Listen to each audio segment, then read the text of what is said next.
بسم اللہ الرحمن الرحیم، the reality with doctor Asad. آج بات کریں گے کیا اسٹیبلشمنٹ کے ساتھ سیاسی جماعتوں نے احاطہ کر دیا ہے؟ کیا 26ویں آئینی ترمیم اسٹیبلشمنٹ کی منشا و مرضی کے مطابق پاس ہوگی؟ کیا قاضی فائز عیسیٰ صاحب چیف جسٹس رہیں گے؟ کیا اسٹیبلشمنٹ نے کسی اور وزیر اعظم پہ کام شروع کر دیا ہے؟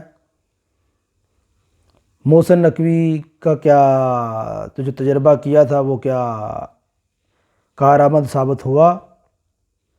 اور لاسٹ پہ بات کریں گے کیا ان چند مہینوں میں عمران خان کے لیے کوئی سپیس بنی ہے یا نہیں۔ سب سے پہلے بات کرتے ہیں اسٹیبلشمنٹ نے کیا حاصل کیا ہے اس 26ویں آئینی ترمیم میں۔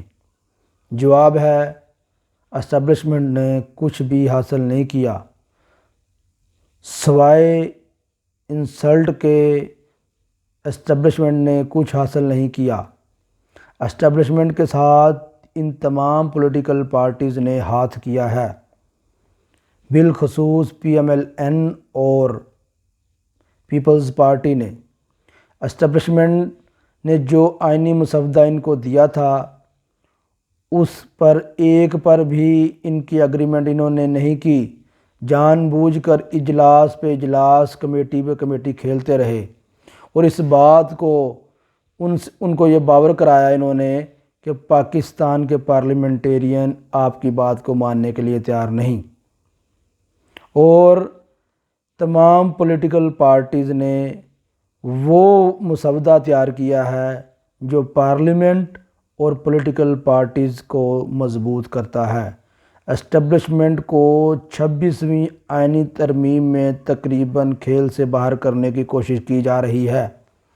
اس بات کی ہماری تصدیق ہمارے محترم، بہت ہی محترم اور انفارمیٹیو سیاستدان فیصل واوڈا صاحب کریں گے۔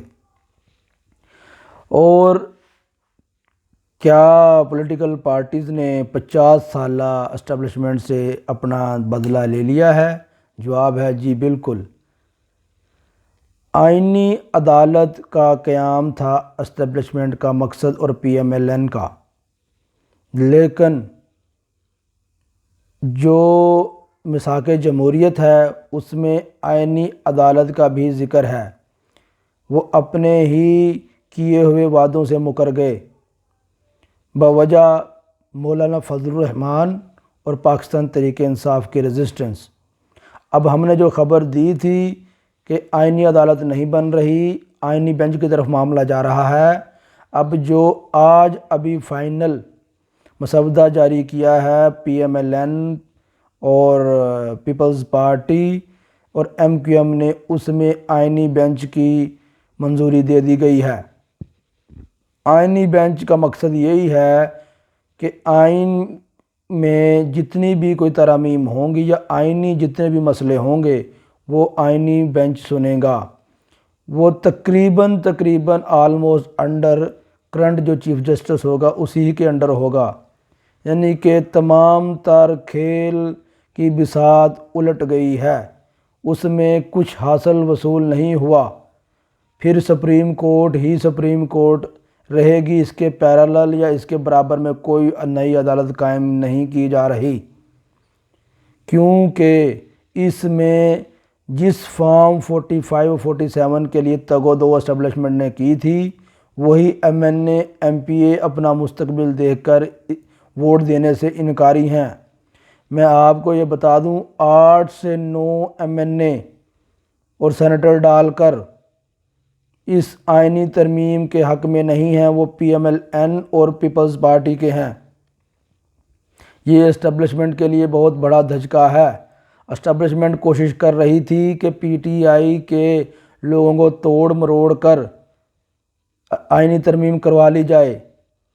ان کو بھی یہ بعد میں لگا پتہ کہ ہم نے جنگ کا محاذ کھولا ہوا ہے، یہاں تو اپنے گھر سے ہی لوگ منحرف ہو گئے ہیں آپ کی بات سے۔ تو یہ سب سے بڑی خفت ہوئی ہے اسٹیبلشمنٹ کو اپنی اداؤں پہ غور کرنا چاہیے۔ کیوں ان غلط پالیسیوں کے بوجھ اپنے اوپر اٹھا رہی ہے؟ کام سارے یہ گورنمنٹ کر رہی ہے، انجوائے یہ کر رہی ہے، پرکس اینڈ پریولیج یہ حاصل کر رہے ہیں، اور تمام تر بدنامی کی جو ہوا ہے وہ اسٹیبلشمنٹ کی طرف جا رہی ہے۔ اب ہماری خبر یہ ہے کہ اسٹیبلشمنٹ نے بھی اس بات کا تدارک کر لیا ہے کہ ہم مزید ان کا بوجھ نہیں اٹھا سکتے۔ اسٹیبلشمنٹ نے اب نئے چہرے پر کام شروع کر دیا ہے۔ اگر نئے الیکشن نہیں ہوتے، انہی اسمبلیوں نے چلنا ہے 5 سال، تو اور 2-4 ماہ یا 5 ماہ کے بعد وزیر اعظم بلاول بھٹو ہوں گے۔ یہ خبر سن لیں، اب بلاول بھٹو پر کام شروع کر دیا گیا ہے 15-20 دن سے۔ تو اگر اسی سیٹ اپ میں رہنا ہے تو اگلے وزیر اعظم بلاول بھٹو ہوں گے۔ شہباز شریف نو مور، شہباز شریف ہیز ٹو گو، شہباز شریف کو اب جانا پڑے گا۔ محسن نقوی کا جو تجربہ تھا، اسٹیبلشمنٹ نے ان کی ڈیوٹی لگائی تھی، وہ مکمل طور پر فیل رہے ہیں اس میں۔ نہ تو وہ آئینی ترمیم پہ لوگوں کو راضی کر سکے، اور ساتھ میں جو چیئرمین پی سی بی تھے اس کا بھی کرکٹ کی طرف سے بہت بڑے ناقص کارکردگی کی وجہ سے بہت بڑے سوالات ان پہ اٹھ گئے ہیں۔ وہ محسن نقوی سے کوئی سوال نہیں کرتا، سیدھا لوگ اسٹیبلشمنٹ سے سوال کرتے ہیں آپ نے کس نان پروفیشنل بندے کو پی سی بی کا چیئرمین لگا دیا ہے۔ اب آخری بات یہ ہے، کیا قاضی فائز عیسیٰ ہوں گے؟ جواب ہے قاضی فائز عیسیٰ 25 کو چلے جائیں گے، ریٹائرمنٹ کی زندگی گزاریں گے۔ اور لاسٹ سوال یہ ہے، کیا عمران خان کے لیے کوئی 2-4 ماہ میں سپیس بنتی نظر آ رہی ہے؟ سوال ابھی یہ ہے، اگر بلاول والے کام پہ ورکنگ مکمل ہو گئی، تمام تر پیپلز پارٹی اور اسٹیبلشمنٹ ایک پیج پہ آ گئے، تو پھر کوئی بھی سپیس نہیں ہے۔ عمران خان کے لیے سپیس جب بنے گی جب نیا الیکشن اناؤنس ہو جائے گا، یعنی جب اسٹیبلشمنٹ اس بات پہ پہنچ جائے گی کہ ہم ان کا بوجھ نہیں اٹھا سکتے، لہٰذا نیا الیکشن ملک میں کال کر دیا جائے۔ اگر یہ سوچ اسٹیبلشمنٹ میں آ گئی تو عمران خان کے لیے سپیس بنے گی، اور اگلے وزیر اعظم بھی وہی ہوں گے۔ اگر جب بھی الیکشن ہوا، الیکشن کے دوران جو بھی سیاسی پارٹیاں حصہ لیں گی ان میں سرفہرست پاکستان تحریک انصاف ہوگی جو سب سے زیادہ ووٹ لے گی، اور اسٹیبلشمنٹ بھی اسی کے ساتھ چلے گی۔